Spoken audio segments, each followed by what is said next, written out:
Mr. President, Mr. Deputy President, Ministers and Deputy Ministers, honourable members, some by convention, some by substance, and honourable Chairperson. On the 11th of February 1990, 25 years ago, President Nelson Mandela was released from prison after spending 27 years in jail. On his release, he said, and I quote, "The destruction caused by apartheid on our subcontinent is incalculable. The fabric of family life of millions of my people has been shattered. Millions are homeless and unemployed. Our economy lies in ruins and our people are embroiled in political strife." End of quote. He spent the next 10 years putting in place a constitution, a democratic government, and a program for transformation of South Africa, the Reconstruction and Development Program, which still serves as our foundation. The moral courage that Tata Madiba displayed in staying true to the values of non-racialism and reconciliation should still serve as an inspiration to all of us to transform the lives of our people, all our people. Chairperson, this debate takes place at a fascinating and crucial moment in our short democratic history. The contest for the support of different sections of our society and their vote has reached a stage where principles and vision matter little. In a vain effort to project ourselves as sole guardians of democracy, some amongst us engage in rank opportunism and brinkmanship. What we often refuse to do because it's too risky is to tell the South African public the truth as it is. The truth is that change is a messy, uneven, unpredictable process. That change does not have a straight line trajectory. It has many bumps, many zigzags, and many potholes, both figurative and literal. So for anyone to come to this platform and to say to the South African public, "Leave it to me. This side here is completely incompetent. This side has all the competence in the world." The question we must ask this side is what organization or institution of substance have they run in their lives to give people the confidence that they can run this country? In a world in which tax evasion by the rich is rife, we rarely hear this voice raised. Where Swiss accounts often protect malfeasance, where the top 1% will soon own more than the 7 billion people on earth, where there is no immediate answer to the challenges of growing inequality and alienation in society, some of us use the rhetoric of constitutionalism and the mantle of righteousness to hide the real agenda, simple rank careerism. Looting from the fiscus and patronage of a sophisticated sort for our favorite clients.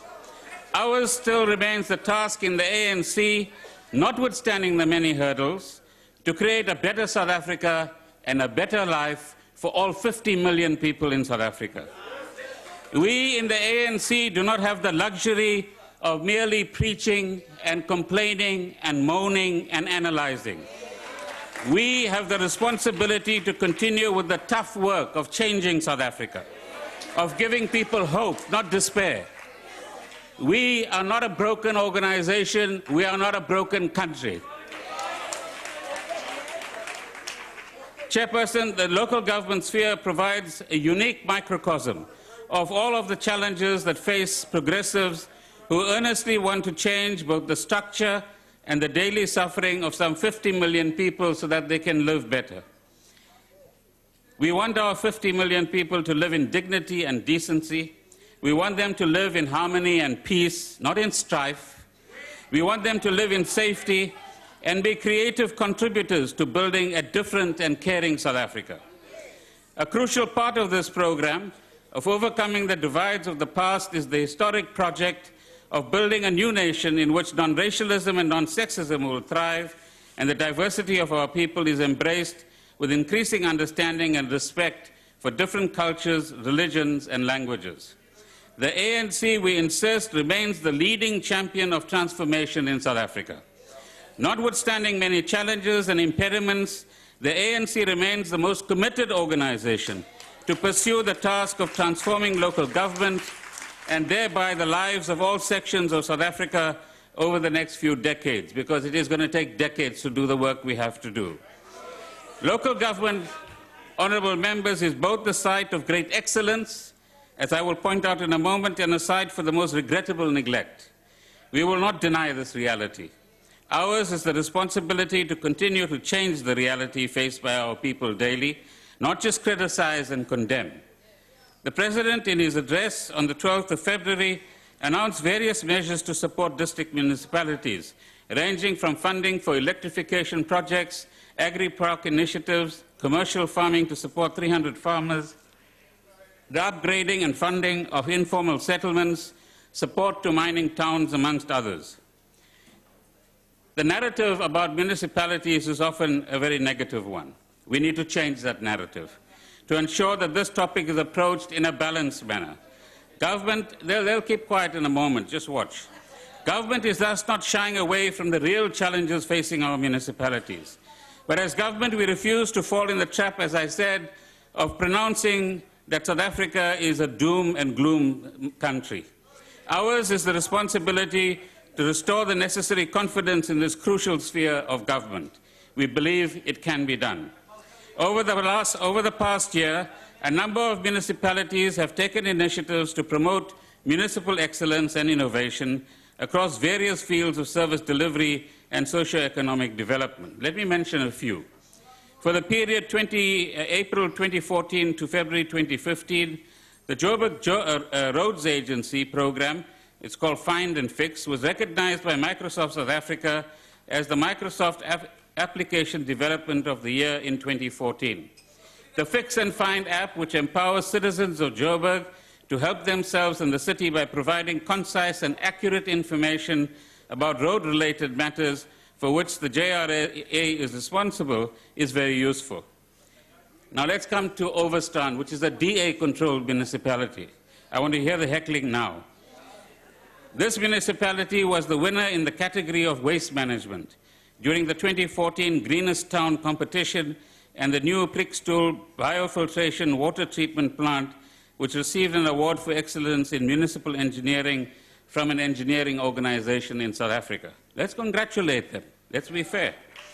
The municipality of Umhlatuze, Richards Bay and Mpangeni were recognized for the installation of a computerized system that monitors sewage flow and picks up faults on the grid. Umhlatuze won the award for the best performing municipality in KwaZulu-Natal. As we celebrate 21 years of freedom, we must acknowledge that the critical role local government has played in significantly enhancing basic service delivery to millions of South Africans. But while major advances have been made, it is true that significant challenges remain, and we in the ANC won't hide from those challenges. Challenges such as increasing inward migration and urbanization into our cities, apartheid spatial patterns which still persist in our country, the character of our towns and cities still essentially being what they were in the past, basic service delivery backlogs, problems with infrastructure maintenance, amongst others. In addressing these challenges, we must recognize that municipalities are at different levels of development. In terms of their capacity, they have different socio-economic challenges, they operate in different geographic locations, and they have different economic and revenue potential. Through the Back to Basics approach that the President launched in September last year, where he pronounced on the 5 key pillars of the Back to Basics approach, we want to radically transform the way in which municipalities operate.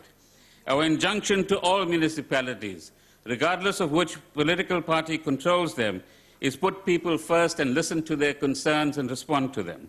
Ensure that there is good governance in municipalities, and if there isn't, take the necessary actions. Ensure that financial management, audit results, and financial prudence is practiced in every municipality. Above all, ensure that services are delivered in the way they should be to the South African public, and build institutions in a way in which future generations can benefit from the resilience of these institutions.